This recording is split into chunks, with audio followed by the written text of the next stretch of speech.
Welcome, time travellers and history enthusiasts, to our Historic Adventures YouTube channel. Today we embark on a captivating journey to Kirkstall Abbey, where the echoes of the past resonate in every stone. Join us as we unravel the tales of this ancient abbey and immerse ourselves in the rich tapestry of history. Ready your senses for a thrilling exploration. Let the adventure begin.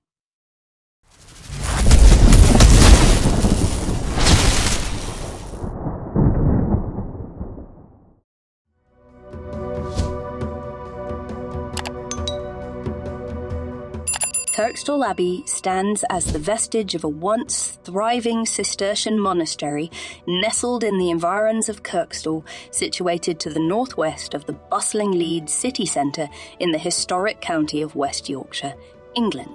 Positioned within a public park on the northern expanse of the River Aire, this architectural marvel traces its origins to the year 1152, when its foundations were laid.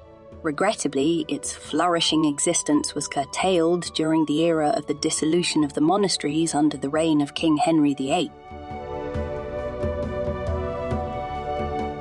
The scenic remnants of this historical site have been immortalised through the artistic endeavours of notable painters, including Joseph Mallord William Turner, Thomas Girton, and John Sell Cotman. Kirkstall Abbey came into the possession of the Leeds Corporation through a generous donation from Colonel North, marking a significant historical milestone in the late 19th century. Subsequently, the abbey was made accessible to the public, solidifying its transformation into a cultural heritage site. Notably, the gatehouse underwent a transition into a museum, seamlessly integrating into the esteemed collection curated by the Leeds Museum's Galleries Group. Henry de Lacy, the esteemed Lord of the Manor of Pontefract and the second Lord of Bowland, exhibited a profound commitment to religious dedication during the early 12th century. Having pledged to establish an abbey in honour of the Virgin Mary in the event of his recovery from a severe illness, Lord de Lacy fulfilled his promise. To realise this vision, he generously granted land in Barnoldswick, situated in the West Riding of Yorkshire, now within Lancashire, to the Abbot of Fountains Abbey. Under the leadership of Abbot Alexander, accompanied by 12 Cistercian monks from Fountains Abbey, efforts were initiated to construct the abbey on the designated land. However, after 6 years of tenancy, the monks encountered inhospitable conditions, prompting Abbot Alexander to embark on a quest for a more suitable location. His search led him to the Aire Valley, densely covered in woods and inhabited by hermits. It was on this picturesque site that the foundation for the envisioned abbey took root. Under Alexander's initiative, seeking support from the benevolent de Lacy, efforts were undertaken to secure land from William de Poitou. The relocation of the monks from Barnoldswick to Kirkstall ensued, leading to the displacement of hermits in the process. Some hermits opted to join the abbey, while others were compensated for their relocation. The construction of the edifices transpired predominantly between 1152, coinciding with the monks' establishment in Kirkstall, and the conclusion of Alexander's abbacy in 1182. Notably, the utilisation of millstone grit for construction material was sourced from Bramley Fall, situated on the opposing bank of the river. The Cistercian monastic establishments in England, represented by the extant remnants at Fountains, Rievalls, Kirkstall, Tintern and Netley, adhered largely to a uniform architectural layout, albeit with nuanced regional distinctions. Illustratively, we can examine the ground plan of Kirkstall Abbey, a prime exemplar of this architectural tradition and among the most impeccably preserved.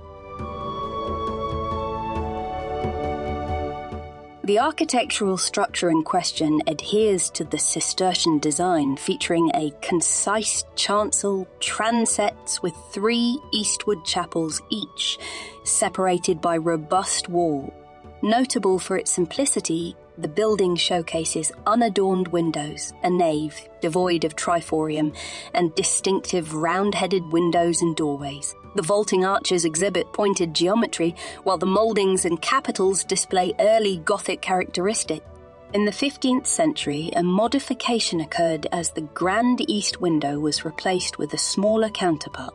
Furthermore, during the 16th century, there was a deliberate elevation of the tower situated over the crossing, a development that transpired shortly before the dissolution of the structure. The southern cloister extends along the entire length of the nave, presenting a structured arrangement of architectural elements. On the eastern side, one encounters the 2-aisled chapter house, flanked by a small sacristy between it and the south transept. Adjacent to this configuration are 2 diminutive apartments, with one likely serving as the parlour. Beyond these quarters lies the calefactory, designated as the monk's day room. Elevated above this comprehensive ensemble of edifices is the monk's dormitory, seamlessly connected to the south transept of the church via a staircase. On the southern flank of the cloister, the remnants of the ancient refectory extend in the traditional east-to-west orientation, a characteristic layout observed in Benedictine establishment. Adjacently, the modern refectory, which gradually supplanted its predecessor due to the growing occupancy of the institution, follows the customary reorientation typical of Cistercian monasteries, aligning itself from north to south. In close proximity to this space lie the vestiges of the kitchen, pantry, and buttery, while the lavatory arches can be observed near the entrance to the refectory. Along the western periphery of the cloister, vaulted cellars stand, providing structural support for the dormitory of the lay brothers on the upper level.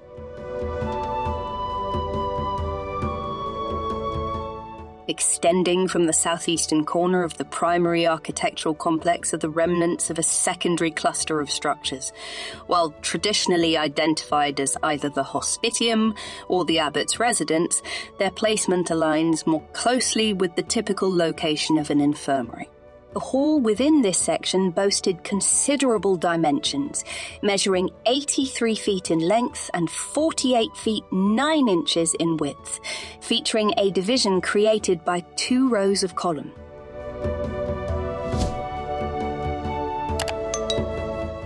Positioned between the monastery and the southern riverbank were the fish ponds, while the abbey mill, located approximately 80 yards to the northwest, played a significant role in the functional layout.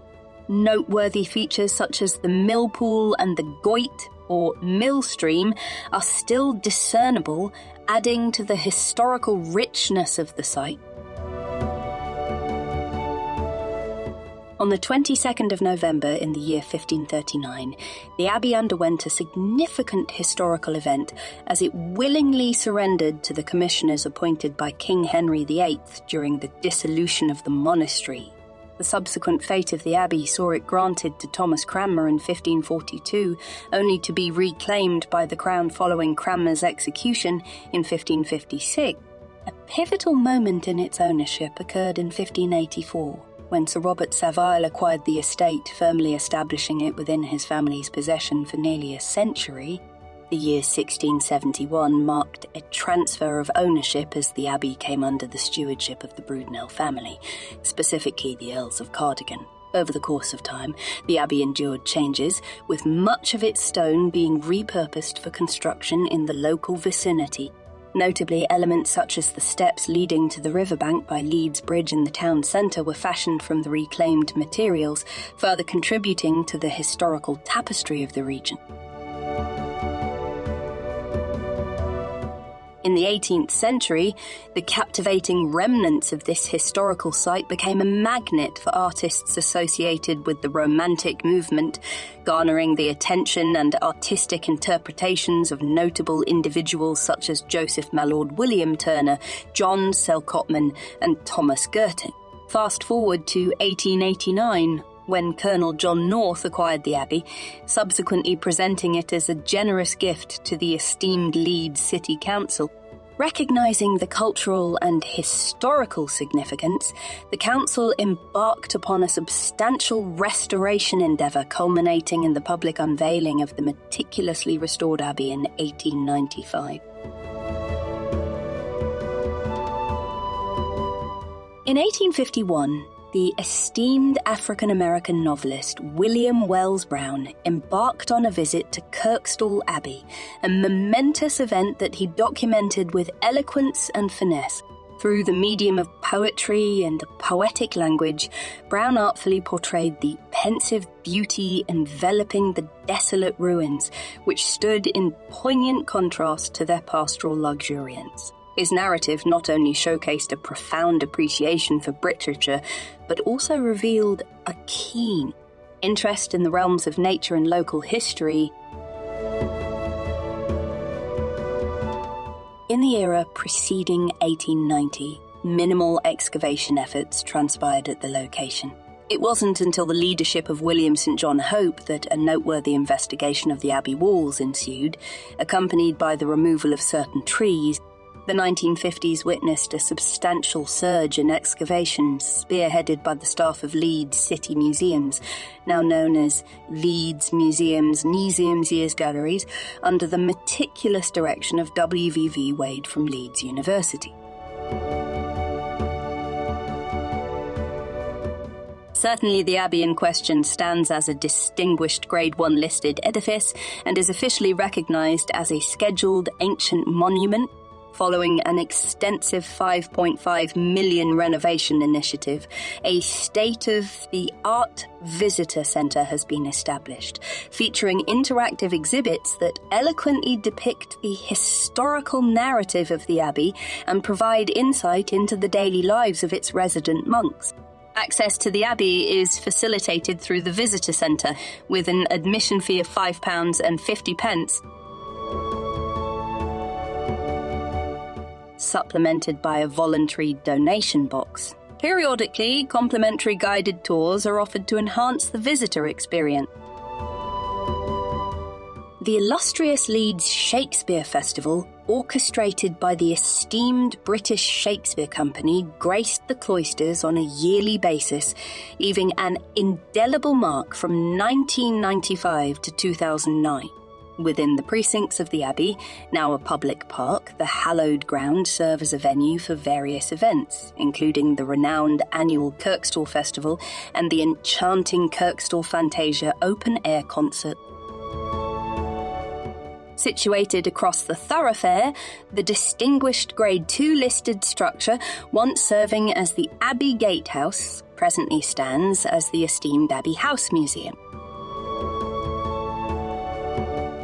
Certainly the venerable abbey served as the distinguished venue for the live BBC Three production Frankenstein's Wedding, live in Leeds on the 19th of March 2011. This captivating live music drama featured the exceptional performances of Andrew Gower and Lacey Turner, who portrayed the betrothed characters of Victor Frankenstein and Elizabeth Lavenza with utmost finesse. In the annals of September 10 and 11, 2011, the hallowed grounds of Kirkstall Abbey bore witness to two monumental concerts orchestrated by the esteemed Kaiser Chiefs.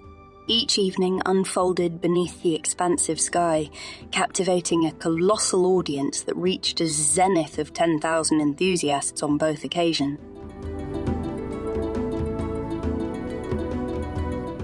Certainly Kirkstall Abbey, a majestic medieval Cistercian monastery located in Leeds, West Yorkshire, served as a prominent backdrop in the esteemed BBC television series Gunpowder in 2017. This architectural gem dating back to the 12th century provided a captivating and historically resonant setting for the unfolding narrative, showcasing the seamless integration of cultural heritage with contemporary artistic endeavours. The series' utilisation of Kirkstall Abbey underscored the enduring allure of this venerable monument and its ability to transcend temporal boundaries, contributing to a rich tapestry of visual storytelling.